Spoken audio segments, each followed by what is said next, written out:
Good afternoon, good morning, and good day, wherever you may be joining us from. Welcome to another edition of the Digital Download, and it's the longest running weekly business talk show on LinkedIn Live. And it's now globally syndicated on TuneIn Radio through IBGR, the world's #1 business talk, news, and radio network. And it's not Bertrand this week, it's me. Oops. Much better than Bertrand. Much now better. Then, Bertrand is on vacances, so you've got me sitting. But because it's me, I thought that we might get a special to perk us up and to get us through this period where we're missing Bertrand dreadfully. And so today on the Digital Download, for years, B2B sales and marketing teams have been taught that generating demand, qualifying leads, and moving was the way to go. Now, the problem is that these approaches, it's not that they were wrong, it's just that they were designed for a buying journey that no longer exists. So this week, we're joined by Kerry Cunningham, one of the leading voices in modern B2B sales and marketing research, to explore why so much of today's commercial playbook is built on assumptions that made perfect sense 20 years ago, but they actually no longer reflect how buyers actually buy. We're going to discuss why outdated practices continue to survive, what today's buying journey really looks like, and how organisations can modernise without throwing everything away that they've ever learned. But before we bring Kerry onto the stage and before we kick off the discussion, let's introduce everyone on today's panel. And while we're doing that, why don't you invite a friend or colleague to join us here today? And as always, we'd love your comments. We'd love your participation. So get in that chat box and perk us up today with some comments, with your observations, with questions for Kerry. You've got him here live. So please feel free to comment. And thanks it's going to be a great topic. So let's introduce ourselves today. We're going to go in a slightly freestyle order, and we're going to start with Mr. Timothy Hughes. Oh, thank you very much. Welcome, everybody. My name is Tim Hughes. I'm the CEO of Azpertilo.AI, and I'm famous for writing the book Social Selling and Influence, using social media for cold outreach and new business sales. You can't buy it at the moment because Amazon have banned me from Amazon.com. I'm currently fighting that. They believe I don't exist. They believe I'm a spammer. Oh, no. Yes, they keep sending me an email, you're a spammer and we can't sell your books. Imagine people thinking you are a spammer. How very relevant for today's topic. Somebody who's not a spanner, Not a spammer or a spanner. Is Mr. Adam Gray. Adam, please introduce yourself. Hi, everybody. I'm Adam Gray. I'm Tim's business partner, and I'm co-founder of Azpertilo. And we are. It's a bit like the Kerry Cunningham fan club here, isn't it? Because his insights and the research that he and his company have conducted have just been so pivotal in articulating, I think, everybody's understanding of why sales doesn't work the way it used to. The way it used to work. So it's really exciting to have him on to just chat through some ideas and get some more of those incredibly valuable insights. I know, and I'm such a fangirl. I've gone all pink just thinking about him coming onto stage. But talking of pink, here we are, Tracy. You're the most authentic one of us. Please introduce yourself. Nice transition, Helen. I like it. Good morning, everybody. I am Tracy Borison. You know what I just noticed? Does this always happen where my name is like right under the neon headphones? That's good positioning on my camera. I'm a proud partner of DLA Ignite. And fun fact, I just got access to Azpertilo on Wednesday, and it's some fun stuff happening in there, you guys. It's very exciting. That's not what we're here to talk about today, but I'm really excited because one of the things I love about the research that Kerry and his team is doing is it's also revealing the part of the journey or more of the journey that can be influenced by marketing, but marketing can't influence in that part of the journey with a lot of the marketing nonsense that they do. So I'm really excited for that part of the conversation because I think, as most of us know, sales and marketing works together to make sales, or we could. Oh, well, thanks a lot, Tracy. And last but by no means least, I'm Helen Mackenzie, another proud partner of DLA Ignite and Azpertilo. And I'm just so excited. Let's get Kerry onto the stage now. Yay, Here he welcome, is. Kerry. Hello, Hi, everybody. Kerry. Hi, Kerry. Now we've bigged you up there. Is there anything you want to say about yourself before we get into the discussions? Just to give anybody who doesn't know who you are, just a little bit of background about you. Sure. So slightly more sober description of who I am, I think. I mean, I appreciate all the lauds, but I work at a company called Sixth Sense. I head up a research and thought leadership practice, which is pretty strange. I'm one of the only people in software companies I know who has a job like mine. I'm a former analyst, Serious Decisions, and Forrester, for people who remember Serious Decisions, and then Forrester for a long time. So I essentially have the same job today, and I spend a lot of my time doing research, and then a lot of the rest of it talking to folks about it and writing things about it on LinkedIn. So I'm very fortunate. It's a really fun gig, and I get to talk to folks like you. Brilliant. Okay, let's get into the discussion. And our first topic is when best practice stops being best practice. So, Kerry, you're probably one of the people that coined the phrase about B2B marketing still operating using a mental model of buying that no longer exists. Can you bring that to life for us? Tell us what you mean by that. Yeah, so a bit of a potted history here, so back when I think myself and a few of the people on this panel here began our careers in B2B, there was no internet. None of the things that we take for granted today in B2B existed. And so selling was outbound selling. There were some trade shows where people could come meet you, but otherwise, if a buyer wanted to know about your solutions, they had to go through a sales rep. There was no other way to find out any information about what you sold as a company. That started to change in around 2000 when the first website started to appear. It didn't really change very much until after Google became a thing, 2003, 4, 5, in and around that period of time. And once there were websites with content on them about your solutions, buyers began to not have to go to sales reps to understand what you have and what kind of solutions you have. On top of that, if you're in the software business or SaaS in any way, there's a really good chance your company didn't exist 25 years ago. Maybe it existed 20 years ago, probably existed 15 years ago, and it probably has existed for most of the last 10 to 12 years. So over the course of time, so 20 years ago, if a buyer was looking for solutions in a particular area and wondered whether there was something, they didn't necessarily have to talk to you, but they could find you on the internet and see your things. But your company was new to them, and what you were doing was new, or the way you were doing it is new. Now that's no longer the case either. Right? So we've gone through this period where what used to be true about buyers having to come to sales reps to get information is no longer true. It's also no longer true that you, especially in the software business, are a novelty. Everybody knows about you already. Our research finds is that about 70 to 80% of B2B buying happens in established categories that have been around for the 10 to 15 years that I'm talking about, and with companies that have been around for that long. And if you've ever been in a startup software company, you know that's true, and you know how hard it is to actually sell and get revenue, right? It's very difficult, and it usually doesn't happen. And so you have those two things have changed. That's what's kind of changed from the buyer's perspective. But our model, not just the mental model, but the model that is reified in systems and processes, is built for a day in which buyers still had to come to sales reps to start their buying journey, and where perhaps they would be happy to come to your website and fill out a form and then talk to a BDR sales rep in order to do that.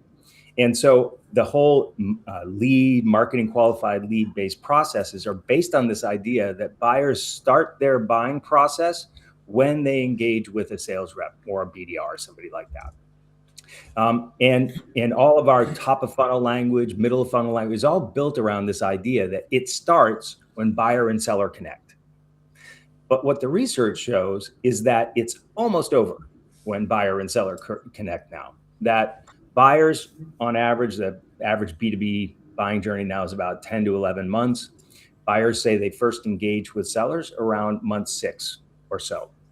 And so what they do prior to month 6 is they review all of the options for vendors that they already know really well, because all of the people who are making decisions in B2B about what to buy, not all, but the average age of those people is 40-ish or so. They've been in their roles for 15 to 20 years already. Your company's been around for 15 to 20 years already. They have evaluated and used your company, your competitors' companies, everybody like you, many times across their careers already. And so when they go into market to buy a new solution, they're not evaluating new things, and they're not going to, and this is one of the things that really has to change. We have to understand this one is really built into, it's built into B2B culture even long before LLMs. We have this idea that people start their buying process by going to Google or now to ChatGPT and saying, let's see, I'm an accounting director. I wonder if there's a software kind of solution for accounting, right? Like what kind of, that's very, very silly, right? I mean, and it's kind of a silly example, but that's still what our mental model of how a head of accounting would behave when they're starting a buying journey. No, what a head of accounting does when they're starting a buying journey is they've been thinking about it a long time because they don't like the thing that they have now. And they've heard from their friends who are heads of accounting that there are, that they like what this other company is doing. They probably used that other company in the past and then didn't like it, but now they're hearing good things about it and things have changed. And so they're going back. And so that head of accounting has 2 people who work for him that came from another company, use this other platform. And so everybody exists. Everybody who's going to make a decision exists in an ecosystem in which they're absolutely swimming in experience with most of the vendors and most of the categories that they could possibly buy. And when they begin a buying journey, they put all of those folks that are candidates on the short list on the very first day. They're going to buy from one of those ones that they know almost all the time. And the next 6 months, so this is brand new data we haven't even published yet, but we asked on day 1 of your buying journey, thinking about your buying group, how many distinct opinions were there about how the company should now proceed? And 75% of the time, they said there's at least 2. Right? So, and I think if you've been part of a buying process, you understand that. If you're the budget holder and you're the one who's buying something, you're like, okay, I kind of know what I would like to do. I've got this vendor in mind, and that's what I would like to do. But you got to bring the head of finance in, you got to bring purchasing in, and you say, hey, we want to look at new accounting systems. And the head of finance goes, oh yeah, I love that we used at this other company. And it's not the one that you had in mind. And now you've got a fight on your hands, right? And maybe the purchasing person has one of those too.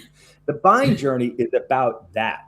It's about, oh crap, now there's a bunch of different opinions about what we should do.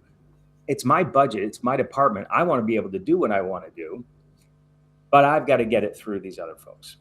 Now, an accounting solution for accountants is one thing, but most of us, every accounting department has to have some sort of solution. And if you're a business above a certain size, it can't just be a spreadsheet. But for most of us, we sell things that our buyers don't have to buy. So if you're CRM, your Salesforce, or your ERP for manufacturing companies, they have to buy. They're going to buy from you, or they're going to buy from your competitor. But if you're anything else, they don't have to buy you. And so there are 2 questions that the buyers have to answer. And one is, which vendor? And there's multiple opinions on day 1. But 2, probably the finance person comes in and goes, well, we never had one of these at my companies before. Right? So do we really need one of these? And the finance person or purchasing person or somebody like that is not convinced about the category most of the time. And so when we ask buyers, what's more difficult, justifying the category or picking a vendor, they say the category more often than the vendor. Now, all of our marketing and virtually all of our selling is about competing with our competitors within the category with the assumption that the category has been justified. And when you look on B2B websites, there's almost nothing that is, all right, CFO, here's why you should think that this category is important. Virtually nothing. Like nobody's doing that, right? But that's as bigger a question for your buyers as should I buy it from you or buy it from somebody else? Mm-hmm. That's a very long answer to that, but that's the mental model that has changed. We're geared up for this. Oh, things are new. Tell me all about. This is a journey of discovery. No, it isn't. It's a journey of deliberation between people who have opinions at the very beginning, most of the time. So that makes absolutely perfect sense, and you deliver it in a way that it's like a fait. It's a fait accompli. You know, there's nothing in there that anybody can argue with because it's so logical and straightforward, and you've supported it with all the research you've done. So how have we ended up here? How have we ended up where it's like every kid is copying the stupid kid's homework, and everybody's doing the wrong thing, and we're fighting about it? And Tova's left this comment. It's like, yeah, so we're just going to do some more cold outreach, and that will wake everybody up to our product. And clearly, that doesn't happen. So why are we so embedded in these behaviors that even people that are promoting the behaviors know they no longer work? So why is that? So there are a number of reasons, and here's where we get off the pure statistical train to talk about some other things that are going on. But this is equally sciencey when we look inside. So one of the main factors that keeps organizations operating in the way that they are is not data about what's working and what's not. It's the stories that we tell ourselves about what used to work and what should be working now. So I call this corporate folklore. That, and if I think a lot of people are familiar with this term technical debt, but if you're not, technical debt refers to the situation in which you bought a bunch of technology and systems, and now everything that you do going forward has to be compatible with those systems or has to operate in the way that those systems operate, or you have to tear everything down and start over again. So you have technical debt when your future options are limited because of decisions that you've made in the past. And so I talk about folklore debt. You have folklore debt when you have stories, and it starts from the top usually. It's a founder, it's a VP of sales, it's somebody like that who has a lot of stories about what made them successful, what made the company successful. You have even a sort of, in the SaaS world, you have an ambient folklore about how companies succeed. You know, you get rounds of funding, you have heroic quarters and heroic salespeople who go out and capture these massive accounts by cold calling and the founders of companies and that kind of stuff. I mean, I spend most of my life in the San Francisco Bay Area, and you're just absolutely swimming in those stories all the time. And if you were to try to start a company and say, you know, we're not going to get funding, and I'm not going to go out and cold call founders, we're going to do something else, you wouldn't get any money and you would not move forward. I mean, people would look at you like, what are you talking about? Like you just do the things that are expected of you because everybody says that's what works. And we've had this folklore in place, particularly in SaaS, but not just in SaaS, about how you become successful and what works. And that folklore really grew around the MQL back in the late 2000s, so 2008 to 12 kind of time period, where a lot of software companies were relatively young and starting to grow really fast. And people put in Marketo or they put in Eloqua, and they built these websites where leads were coming in, and they followed up on them, and everybody made money hand over fist. The CMOs who were, or they weren't CMOs even at the time, but the heads of marketing, VPs of marketing at the time, did these things, and they became stars, and they got promotions, and they got new jobs, and they got a bunch of money when those companies went public, and all of that happened. And all of those things become stories about how you become successful in B2B. And those are the stories that those people who are still in B2B and still running companies are very, very wed to, and which do not apply now. And they haven't applied for quite some time, which is like part of the reason those people change jobs every 2 years. Because you go into a place, you go, oh, well, this is what worked last time. And you get the lead gen machine up and you get it running and all of that. And then you get out of there before. Yeah, exactly. So, that I think is a huge factor. What happens here is you have this folklore debt that this, and you know, founders and the people who are running venture capital firms and PE firms, most of those people also made their fortunes during the period of time when that model was operating and making them money. And it's still operating. It is not working now. What was working before was that there were solutions, there were new solutions, there were things that people actually, companies needed that were new, that fit the market. And that's really what was always driving growth. And maybe you could drive growth better by having better process. But yeah. Yeah, do either of you want to come in? What's that? I think they were waving at Andrew. We're waving at Andrew. Yes. Sorry. Yeah. So the story is, the story is that when we wave at Andrew, he's sitting in his office looking at the screen, and he waves back because he can't help himself. Tracy, you're a marketing person. Are you stuck in that folklore, in the Hansel and Gretel cottage? Are you? Yeah. Or what are you seeing? Well, I think what you guys know about me from the show should tell you that no, but I will tell you from the time. So like when I started my career in marketing, it was like right at the websites were kind of a thing. Most people had their websites, but social media was brand new. So everyone was like, Facebook, right? Now we need a Facebook page because Facebook is a thing. And I was 23, and I remember asking my VP of marketing, what is our Facebook page supposed to do? Like what's its job for the brand? Is it to collect complaints? Is it to promote stuff? Like those are two very different functions. We would set it up a very different way. And he was like, just go set up the page. And this is very common. I mean, in general, for young marketers, is that you get the higher ups that are like, we know what we're talking about. And you're like, I'm not sure they know what they're talking about. You do, anymore. yeah.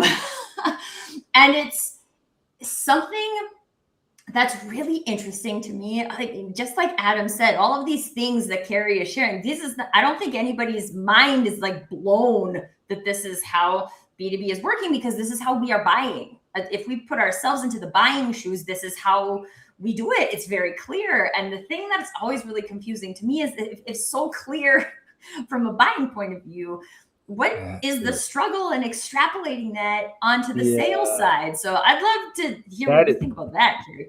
Yeah, so that's exactly it. So back in May, I think it was, I did a series of roundtables in a few different cities in the States. And I had between 14 and 18 CMOs at each one of these. And I was there to talk about what the modern buying process is like. But instead, what I did is say, let's go around, spend 5 minutes each, and tell me about the last time you were part of a buying process. So we did that, and we went around the room, and the things that they said were exactly what the research says. We had one or two ideas in mind about what we wanted to do. We went out, I had to negotiate with the CFO. I had to get budget. It was hard to get this. And, we went through this process. Did you know the vendors in advance? Oh, of course, I've been using them for years. All of that. Not one of them mentioned I got a call from a BDR. Like not one of them mentioned, oh, you know what? A sales rep cold called me and I just realized I needed to have this, $200,000 piece of software or something. None of them started that way. So I didn't actually have to talk about the research. I just said, look, that is that. But you are designing your go-to-market processes for an audience of people who are somehow in a completely different species from you.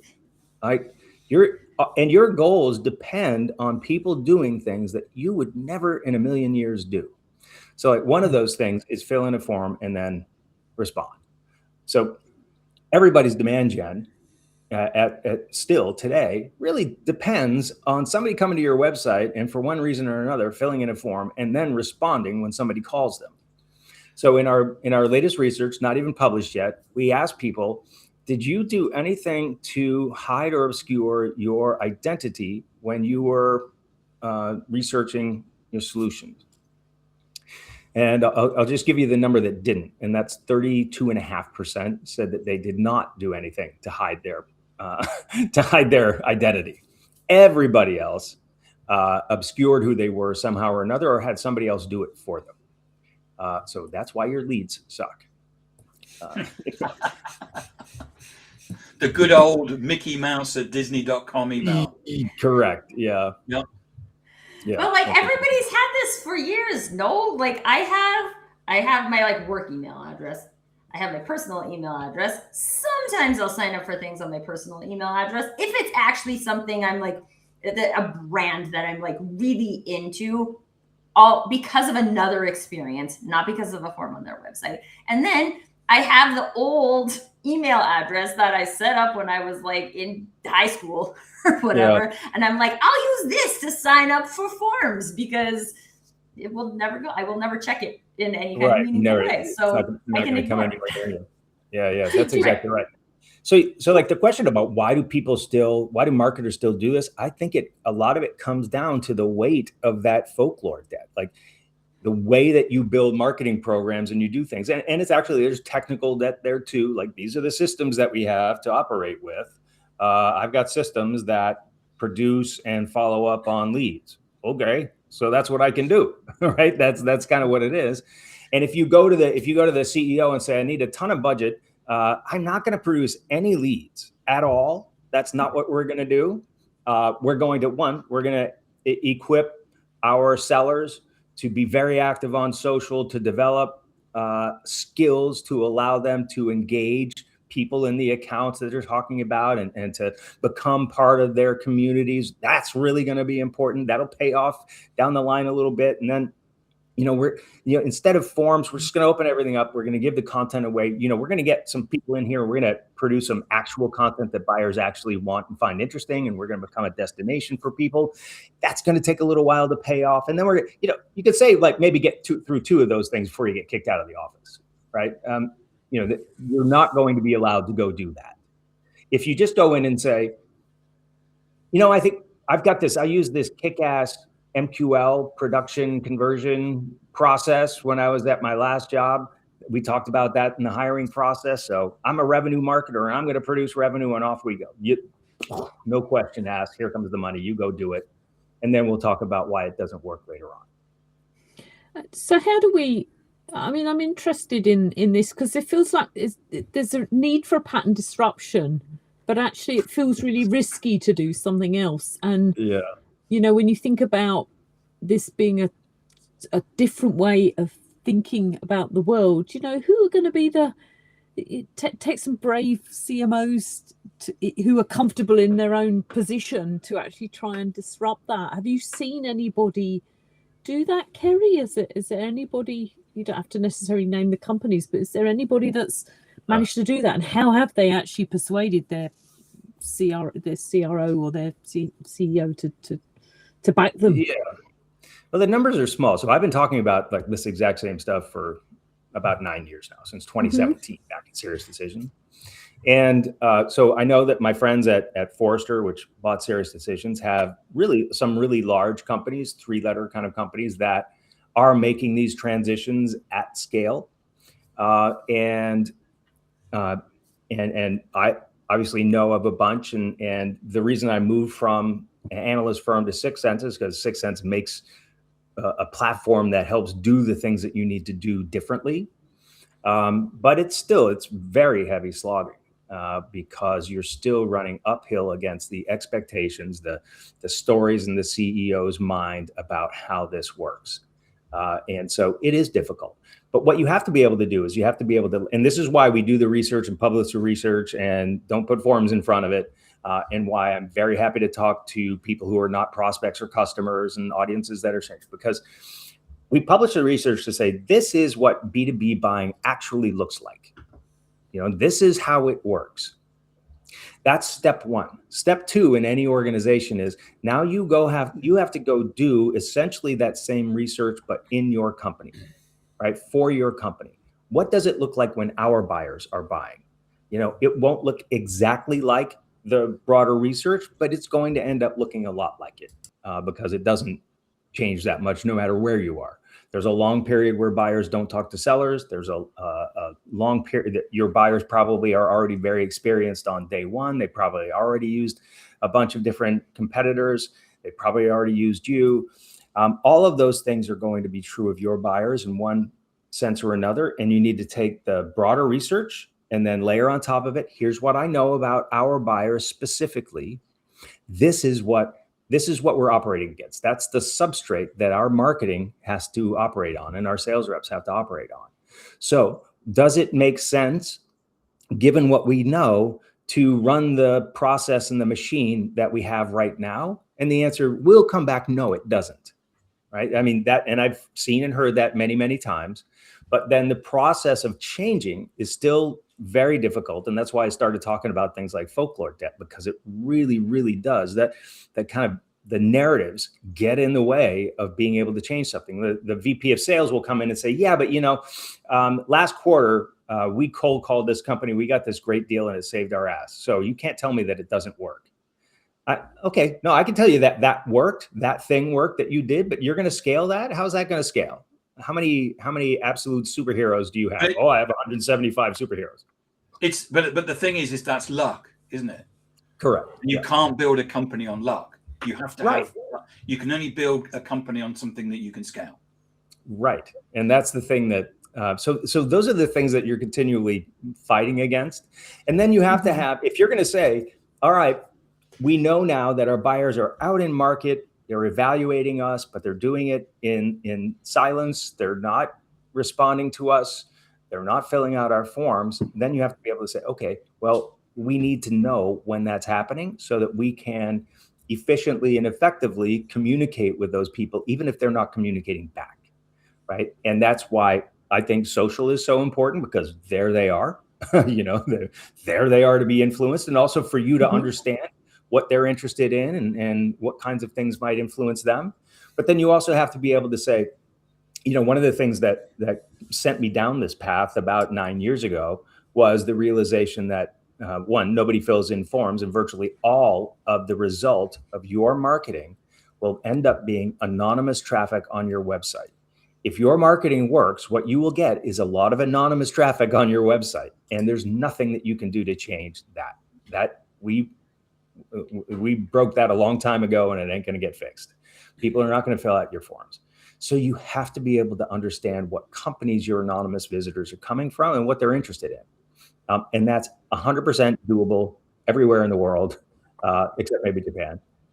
And so that's really an important part of what you need to do. You have to know whether your marketing is working. Is it engaging the right accounts? Are the people who are in market looking for what you're selling?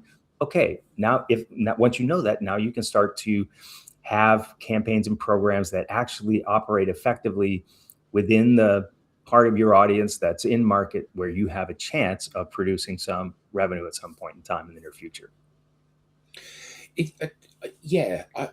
I'm always concerned by the use of the word campaigns, and the reason is that, as you said then, these people are approaching your website and they're anonymous, and exactly the same as on social. I do a post on social, it gets seen by 25,000 people. I can see that 100 of those people are from Oracle. I don't know which 100 people from Oracle. Right. So the challenge is, again, that anonymity gap that I need to try to breach. But I guess that the problem is that people are consuming your content for a whole host of reasons, aren't they? So I read Kerry Cunningham's content because I really like him, because it helps me to do my job better, because it's quite humorous and entertaining, because and way down on this list is I might become a customer of yours. And even if the reason I might become a customer of yours, as you said, I know who all the vendors are in this space, so I've already got my shortlist. So I kind of think that there. What's the route out of this? Because we know of a marketing director that, for all the right reasons, bought all of the adverts on the Heathrow Express. So running from central London to Heathrow. because their thinking was, and which is kind of, I mean, in many ways, it's quite smart. You know, all of the people that I want to have a conversation with are going to be landing in Heathrow and coming into London for meetings. Therefore, I've got 17 minutes. Yeah, absolutely right. Yeah. So I totally get the rationale behind this, but obviously the phone didn't ring once off the back of this. Yeah. And because these people are quite disparate in terms of their locations, and it's very difficult to segment these people in a meaningful way because, of course, you know, Helen and her 2 children have just landed in Heathrow and are coming into Heathrow as well, coming into London as well. And Tim's decided he's going to go on holiday and he's on his way. So, you know, there's a whole host of variables. So yeah. How can we take this data and actually take a positive action from it in a way that isn't leveraging, well, you know, when I was a lad, I made a call and that person's been my best customer ever since. Because actually that is folklore, isn't it? I'm gonna pimp my own piece here. So we recently published this thing called Moving On from Leads, big, long, kind of ebook-y kind of thing. That is really what I think the entire process is, which is, first of all, you have to know which accounts are the ones that you should be targeting, the best fit accounts. There are lots of ways to do that. You can do that. You can do that in a very manual way if it's a simple question, or it can be very sophisticated, but that's step 1 and you have to do that. So step 2 is to understand, and we have this in our research, that just a small fraction of even your best target accounts are in market at any given point in time. And, you know, if you sell software or a lot of services, your best prospects are under contract to somebody else now and will be for a year, 2 years, something like that. And they're just not, they might be the best fit account in the world, but they're not going to become revenue for you anytime soon. You have to know which ones those are to the best of your ability. And part of that can be known behaviorally. So intent data plus the anonymous traffic on your website can tell you which of those accounts that I actually care about are demonstrating an interest in this subject now. The next step is, just because they're showing interest doesn't mean that they're actually a prospect anytime in the near future. You will have narrowed, if you narrow things down to which ones are showing some interest in this topic in a meaningful way. Like if you're selling something to a Fortune 1000 company, a couple people on your website from that account doesn't mean a thing, or it may not mean a thing, right? If you're selling to companies with 500 people in it and 3 people from that company are on your website right now, you know, that's a thing to pay attention to, right? So we have to be able to gauge whether this activity that we're seeing is actually meaningful or not, or is likely to be. We're always going to be, is it likely to be? Now, there's not deterministic, but just is it likely to be? The ones that even look likely, it's going to be a very small fraction of that whole overall. So you need to market and be monitoring those accounts that are not in market, but the ones that are showing some interest, this relatively small segment, we need to be putting our best foot forward in those accounts all the time. If you've got people on your website anonymously, you don't know who those people are. But, you know, if you sell accounting tools, they're probably people in accounting. You know, they're probably people in one of these functions. LinkedIn probably knows who they are. Other folks probably know who they are. There are ways of getting your ads or your emails or whatever in front of them.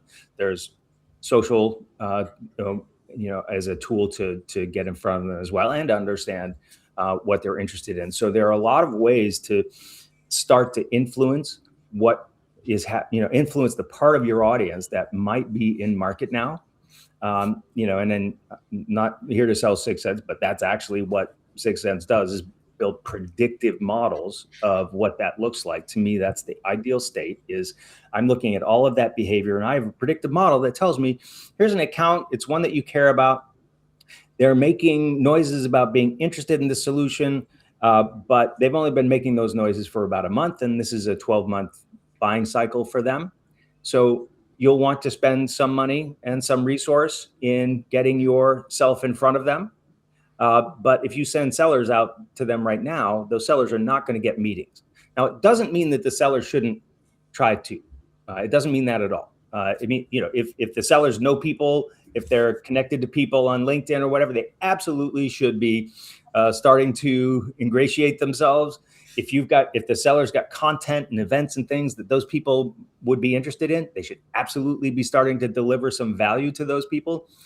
But if you expect you're going to get a meeting, then you're almost certainly going to find yourself disappointed. So if your expectation is, here's somebody early in a buying journey and I want to get a meeting, it's not going to happen, right? What's happening today and what's been happening for a while is people are taking those signals and they're saying, all right, let's give them to our sales reps and let's get some meetings. And then they're not getting the meetings and they're saying, well, all those signals suck. No, all those signals are saying you're not going to get a meeting yet, but you need to start nurturing this account. Building relationships, understanding them so that they can understand that you deliver some value. And you are going to have to prove yourself over time. You're auditioning for a role in their organization, and they're not going to give it to you on the back of a clever email. It's going to take time. Give me a 20-minute demo, Kerry. Right. So that is perfect, and it demonstrates in B2B sales a level of complexity that is quite hard to grasp for many organizations, even large organizations. That's fair. Yeah. Because they believe that, I work within company X. I know that company X's CRM is better than anyone else's. Therefore, it's true. Therefore, you'll see that as well. And therefore, you'll buy my product. But what you said there was that I'm coming onto your website. I'm engaging with your content. You don't know who I am, but that's a sign that I may be interested or may be doing that initial research. Now, the challenge here for many organizations is, I hear everything you say, Kerry. However, what are you going to sell this quarter? Yeah. Because most organizations run on a quarter by quarter basis, and you know what we do, and we're forever running up against the fact that when we articulate building relationships, being known, being credible, being the go-to person in this industry, all of these things, you can see that many people are still stuck in this, but I'm going to get laid off at the end of this quarter if I don't have another 20 fabulous tales in my pipeline. Yeah. So that is, and I think, we're dealing with now the complexity that makes this so difficult to change. So first of all, one of the things that you understand when you really study B2B buying is that anybody you get a meeting with today has been evaluating you for a long time. And the only reason you're going to get a meeting is because they have already decided that you're at least on the short list. So when you reach out to them, it's not that you're causing them to put you on the short list. It's not that you're causing them to meet with you. If they take a meeting with you, it's because you were already there. I mean, and I'm speaking a little bit in absolutes. Of course, there are some people who will go, oh, you know what? I forgot all about you. And yeah, let's put you on or, you were so clever, or you had such a beautiful voice. I just thought I would talk to you. Those things could happen, right? But again, you can't build a company on that. You're not going to scale on that. What's going to scale is understanding that whatever is going to happen this quarter, that's more or less decided, right? And it's not decided by you. It's decided by what's happened over the last 6 to 9 to 12 months, whatever your buying cycle is, not your sales cycle, your buying cycle. And so that's pretty well baked, and you're not really going to change it very much. Now, if you go out and really, really hustle, you may change it a little bit, and that little bit may save your ass. So I'm not going to say that, you shouldn't go out and try to do that. If you're in that situation, you should. But you should know that the time you spend doing that is going to be taken away from next quarter's pipeline or the quarter after that's pipeline. Right? And what you're doing is continually taking your little scoop and you're shoveling water out of the boat while there's a big ass hole over here where the water's coming in. So, you really need to be going and filling in the big ass hole, but you're out here scooping one little tablespoon of water out at a time. And that is, you're going to drown. That's what's happening right now, is you're on the way to drowning instead of fixing the real hole.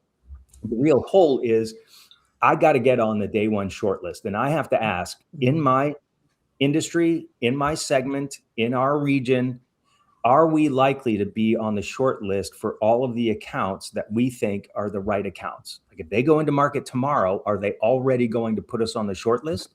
If the answer is anything other than absolutely yes, that's what you need to attend to now.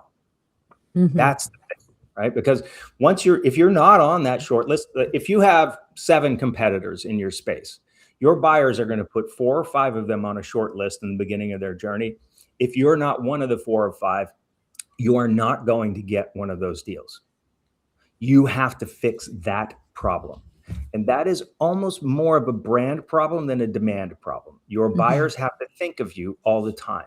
That Heathrow Express ad can help with that. It actually can. It's probably not the best way to do that. But if you know that all of your buyers ride the Heathrow Express on a regular basis, then it could help make sure that they don't forget about you. But I'm not advocating it. Yeah. So how important is the person? So even in large scale B2B environments, there are global tech companies that are toxic. They're sales driven. They couldn't care less about the customer. And within those, there's my pal John, and he's tremendous and he's really helpful. So my relationship with that tech company, so you would be a great example of this. If you move from 6 Sense to Forrester, we and our love of you will move with you. We have no relationship with 6 Sense.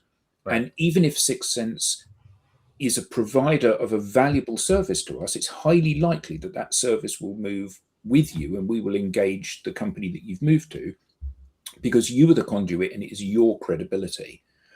Now, I think certainly my belief around this is that the salesperson's credibility and their voice is infinitely more powerful than the company's. The company is an underlying thing. Of course it is. Yeah. If you work for a little company that's over here and you work for IBM over here, and I'm a multinational company, clearly I'm going to be drawn towards IBM. But the fact is that I cannot have a relationship with IBM. I can have a relationship with Tim and Helen at IBM. Yeah. So how valuable is that? And how can companies equip the individuals within the company to be the Kerry Cunninghams of 6 Sense?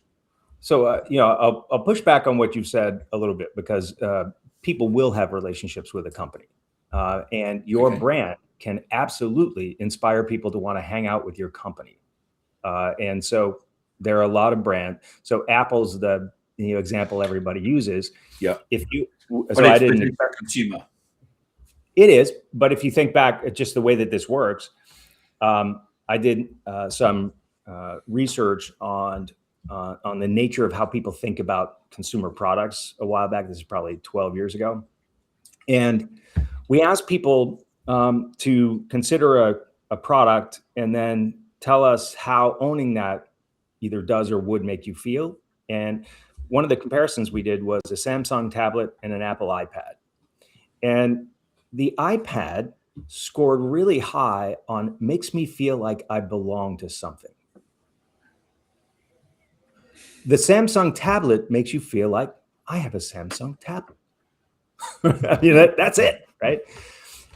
So people are buying Apple products because they want to be part of that thing, right? Now that's also true in B2B. There are brands that you just want to be part of. And I think back in the early days of marketing automation, Marketo did a really great job of that. Like, we want to be part of that. Eloqua did a really nice job of that for a while too. Salesforce still pretty good at creating. Salesforce very good at it. Yeah. So they build these communities and they can make the company something you want to be part of. Now the sales rep can absolutely break that.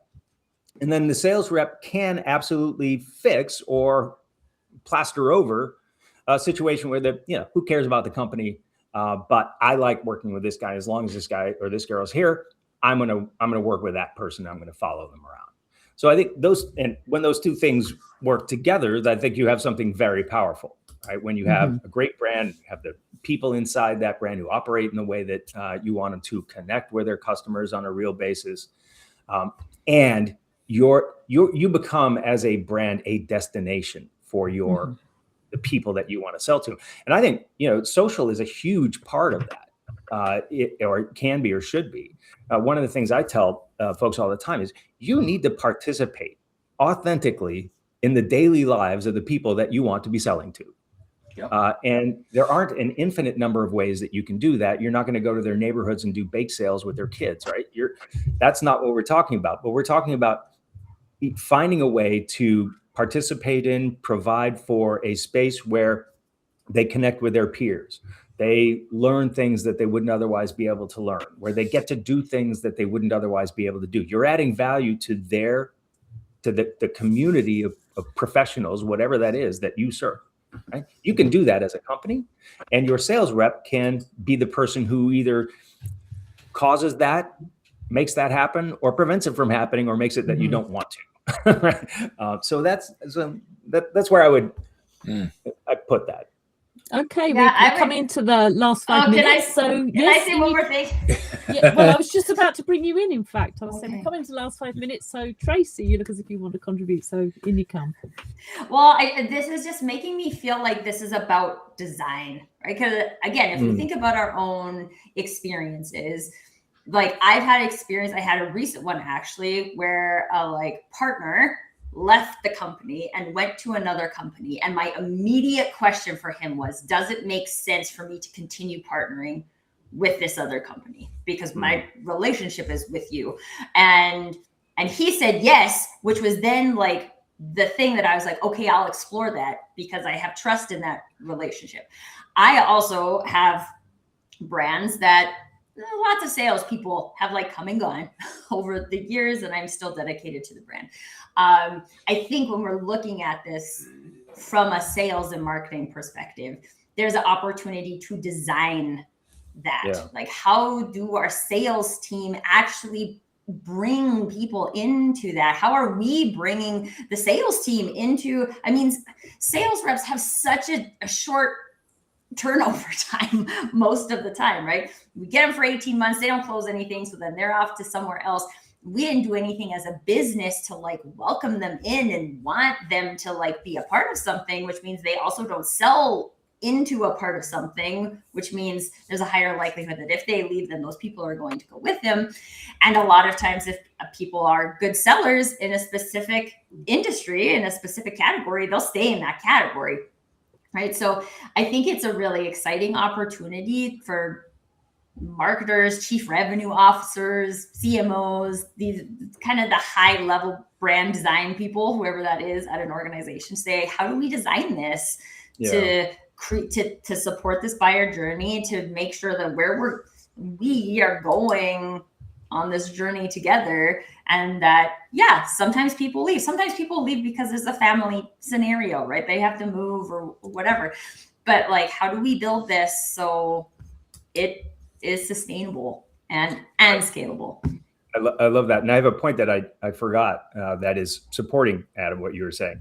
So we also asked buyers in our last couple of buying experience studies, did your preference of vendors change once the sales process started? So we know that buyers have mostly picked who they want to do business with, and that doesn't change very much. But what we found is that buyers say, yeah, my preference changed. And they say that about twice as often as they say our decision changed.